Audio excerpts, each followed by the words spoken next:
Over the last 24 hours, Bitcoin has done something that it has never done in its history, especially if we are waiting for downside corrections.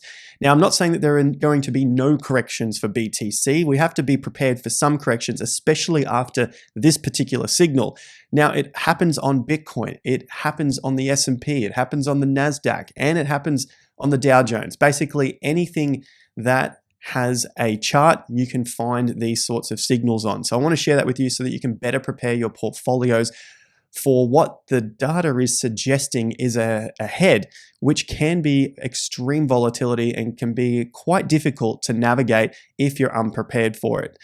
What I am prepared for, 2 thumbs up, hitting that like button, subscribing if you haven't, and let me know if you are sharing the content with friends and family. Let me know what they are saying about the markets at the moment, because we're definitely seeing a lot more people enter the space in the last sort of 6 weeks. Now, I'm really loving the data that comes through, and especially when it comes to the looking at the views to see who is entering these markets. So more on that later. You've got the likes and subscribes, and if you're interested, there is the 7-day free trial for the Gann swing indicator, which I'll talk to you guys more later in the video, because that's what I'm using when it comes to the data here. So starting with the first piece of data, what we are anticipating is extreme volatility as these markets continue to head up. And that's volatility in terms of how the markets move to the upside and the downside, not necessarily the VIX for the S&P 500, which we've seen continue to drop off as the bull market has progressed in the face of all of the crazy economic reasons and the data and the media and all that sort of stuff. You've heard me say it many times before on the channel. There are so many reasons to be bearish. The markets keep going up. That's why we follow the charts. The charts are the facts. It's the data and how we interpret that data to give us the statistics to help us in our own portfolios. So hopefully you've been on the right side of the markets throughout this period. This particular piece of data here has looking at growth and value stocks.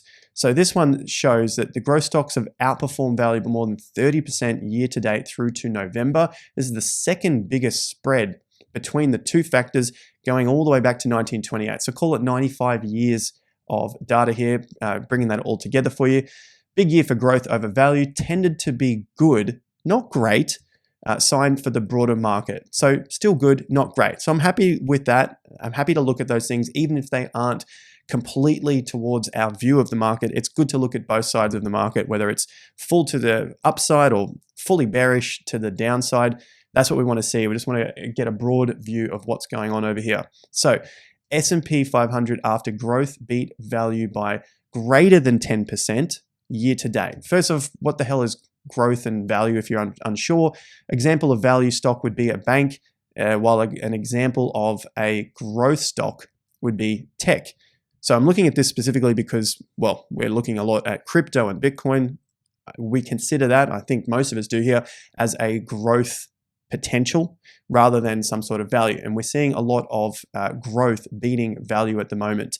So I don't think anyone can deny that. That's basically part of the facts according to the data here, and I guess how we interpret the data. So like it said, it's not like it's a great outcome, but it's a good outcome overall when growth beats value. Growth stocks tended to fare better than the S&P 500 after the first couple of weeks, rising more than 70% of the time, 3 and 6 months later. So they're definitely getting those gains come through. Now, on top of growth beating value, which seems to be a positive for the market overall, doesn't mean that one's going down and one's going up. It just means that one is doing better than the other, and that's growth, seeming like there is a little more risk appetite out there.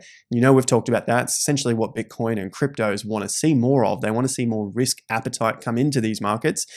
We've also seen the assets in money market funds have grown more than 20% over the past year and hit a record high. This can be seen one of two ways, as always.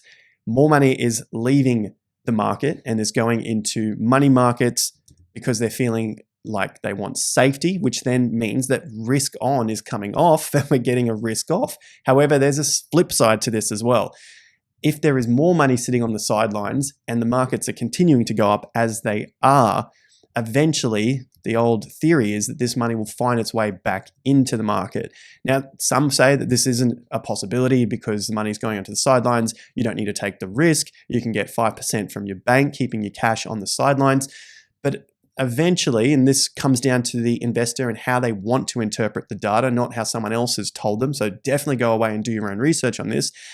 But if we are seeing the markets go up, stock markets, real estate, and Bitcoin and cryptos, then eventually that 5% that people are getting from their banks might in fact find its way into the stock markets or crypto, because then it's in those markets, they're getting 10, 20, as we've seen for Bitcoin this year, 140 odd percent since the low.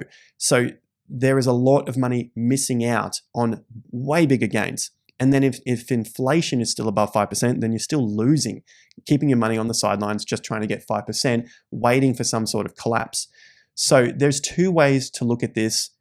One, as we've said, if the money is flowing out, then it's sitting on the sidelines waiting for a collapse. If that collapse never comes, then potentially we get the flip side. So as we can see from the money on the sidelines, it's either sitting there hoping that the market collapses, and in the meantime, they'll collect their 5% from interest.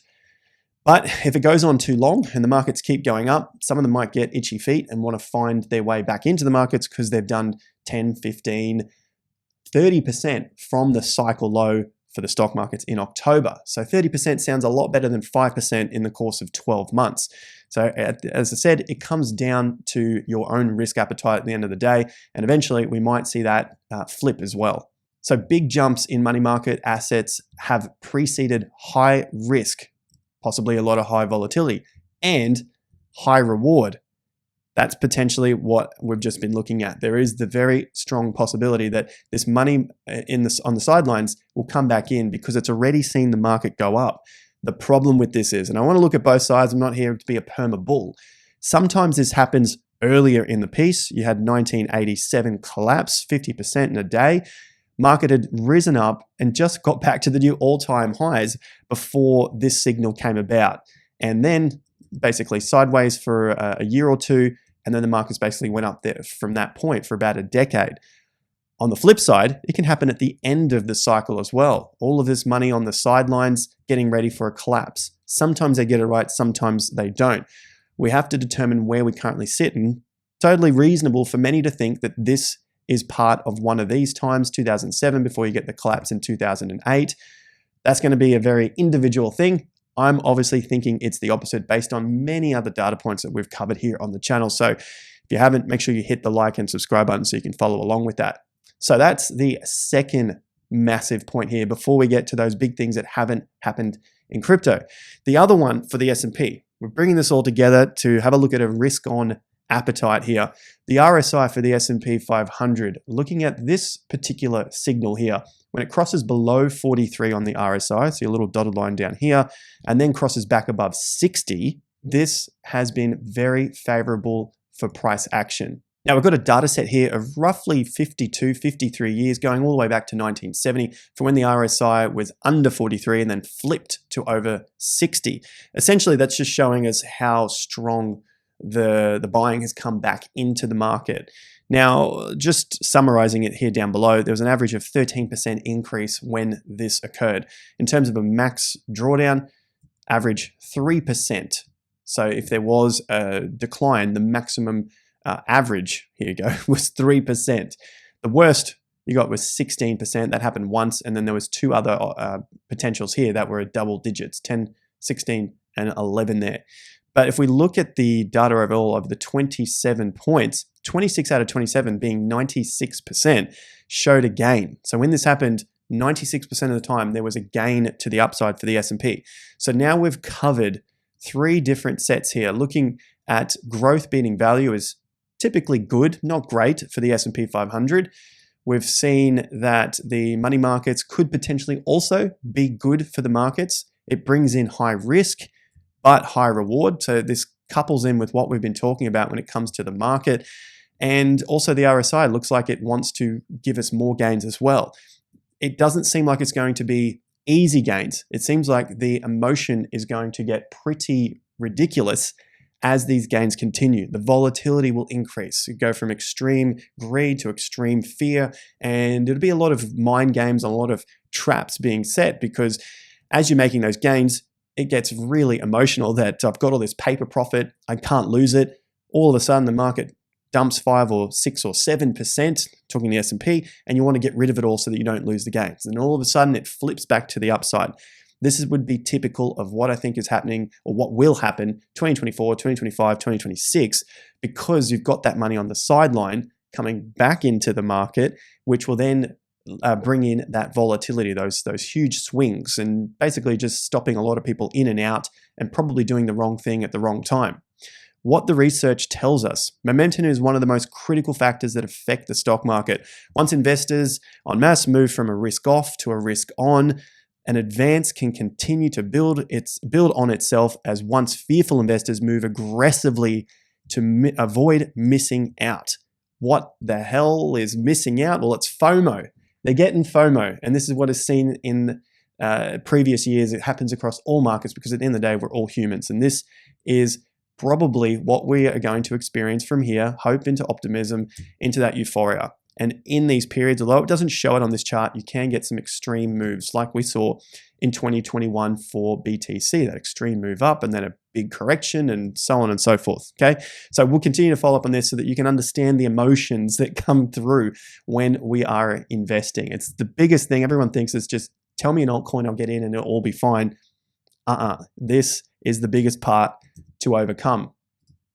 So the biggest thing here for Bitcoin that's never been done in history are these weeks to the upside. These weeks to the upside have now been clocked in at 7 weeks. So I'm using the TIA Gann swing indicator, as I mentioned earlier. I'll go into a bit more detail here.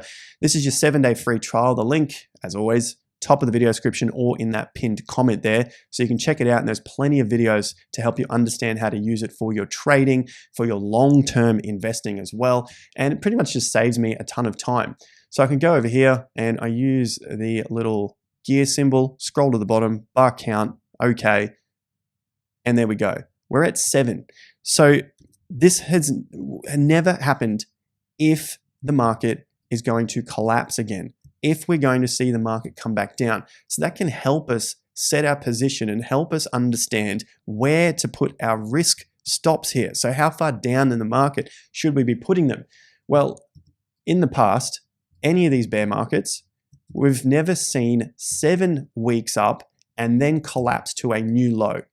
Straightforward, it does not seem like that low is going to get taken out. 15K, probably very unlikely. We can't ever say for 100%. You guys should know that by now, being experienced traders and investors as you are. 7 weeks up has never seen a new cycle low. So if anyone's telling you that Bitcoin is going to crash back down to $15,000 and below, go and show them some of the, or more of the statistics that it's probably very unlikely for that to happen. The previous cycle, never 7 weeks. The cycle before that, I should say, and then this cycle here that we just had in 2022, no 7 weeks up before a new low, didn't happen. We can go back to 2014. You can see here 3, 1, 1, 4, 3, 2, 2, 2, 5, etc. There are no times when the market has gone up 7 weeks and then collapsed to a new low. You can get 4 weeks up and then collapse to a new low. You can see 5 weeks just. That was basically right at the bottom there.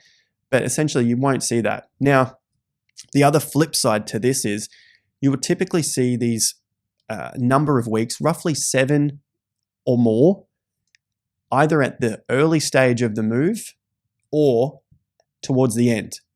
How does that happen and why does that happen? Well, I'm going to bring this up again to show you, well, at the end of the move, it's all the excitement coming into the market. It's all of that greed, euphoria, thrill, belief, everything coming into the end and everyone thinking that they're going to miss out, which is why it can happen, doesn't have to happen, but how it can happen, towards the end here. Here you go, 8 weeks up. There's a white arrow right there. The last move, 5 weeks up. So pretty significant moves to the upside with only one, generally just one or even just an outside week as a reversal. That is showing you that there is just way too much greed in the market. It just keeps going. Now, remember, it can keep going further than we anticipate, and that's what we are very conscious of when it comes to the S&P 500. If this thing keeps going up further than any of us can anticipate, definitely keep that in mind. Doesn't just mean that we go up and that's it. This thing can just keep going. I have no idea how far it's going to go, but when this thing builds up, and if it is in fact building up based on all the data that we continue to go through day on day, there is the possibility of something ridiculous happening. And those things typically happen towards the end of the cycle as well. If it was a bear market, this thing should not be happening. We should not be getting 7 straight weeks up. As I said, it's not perfect. Well, in this case, it is perfect, but I don't want to look at it like it being a 100% guarantee that it will never go back down, but we could almost safely say that it's probably very unlikely. As I just pointed out, to the upside, you can typically see 7 or more weeks to the upside early on in the cycle or later in the cycle. This time he had 10 weeks up, and that was coming into the all-time high. Little pullback, and then bam, straight up into 4 weeks. The previous cycle, you could see we had, there was a small 8 weeks here without a pullback, 15 weeks here up, 8 weeks up, early on before the all-time high, and then you had just 2 more of these runs and that was it. It was all over from there. Same sort of deal in the previous cycles. Massive 16 weeks up. You have to expect a correction after that. 8 weeks up, called the top, bam, correction, bear market lasted over a year. So that's BTC. We've never seen that before. The S&P 500, similar sort of thing can happen for any of the stock markets as we pointed out early on in the piece. In this case, it was only 6. We're at 5 weeks now for the S&P 500 moving up. So eventually you do see these correct. But you can see here, here's 8 weeks. That was basically the top. I don't think you'd be too upset if you got out here and then you saw it go on for another 6 or so weeks, barely breaking that top, and then the collapse. There is a lot of emotions involved there, so it's up to the person, the individual, if they can actually hold on and see those gains just continue on a little bit further. But nonetheless, it's a really interesting, and I think it's an important indicator to have a look at for that fear and greed from either side. We're getting that greed early on, or are we getting the greed later in the cycle? Now, I said it happens across all markets. You had the S&P there. There's also the Dow Jones. We saw 7 straight weeks up from the cycle low. So that's why I'm also thinking that this is the start of another big move. If that is the start of another big move, well, we could be going for quite some time. You can see here there was 10 weeks, and that was the end. Basically didn't go anywhere for a couple of years, from 2018 until it finally broke out late 2019 and put in that top early 2020. There's your 10 weeks up. Big correction in 2018. Got you a 9-week move to the upside. So fair bit of buying going on from those lows when everyone else was extremely fearful. Make no mistake, 2018 was that low into late 2018 was an extremely fearful time. Everyone thought that the market was going to collapse and that the mid-cycle was going to come early. It didn't, continued on from that point. So 7 weeks up in a bear market, extremely unlikely. I think most of us now can see that this is most likely a bull market. And as I said, it does happen on all other markets as well. In particular, altcoins are a great one to have a look at. So if you are investing, trading, gambling on altcoins, definitely take a look at this tool here. 13 weeks up, called the top there, and this market did not go anywhere for almost a year. March 2016, collapse. That's Ethereum against its BTC value. So it works on all charts. Check it out and let us know what some of the best things is that you found using this particular tool. Guys, that is the update for today, looking at this huge milestone for BTC, hitting 7 weeks up in a row. Like and subscribe. Let me know where you're sharing the content with and what they're saying in return. Pinned comment down below for your question of the day, and I'll see you guys at the next video.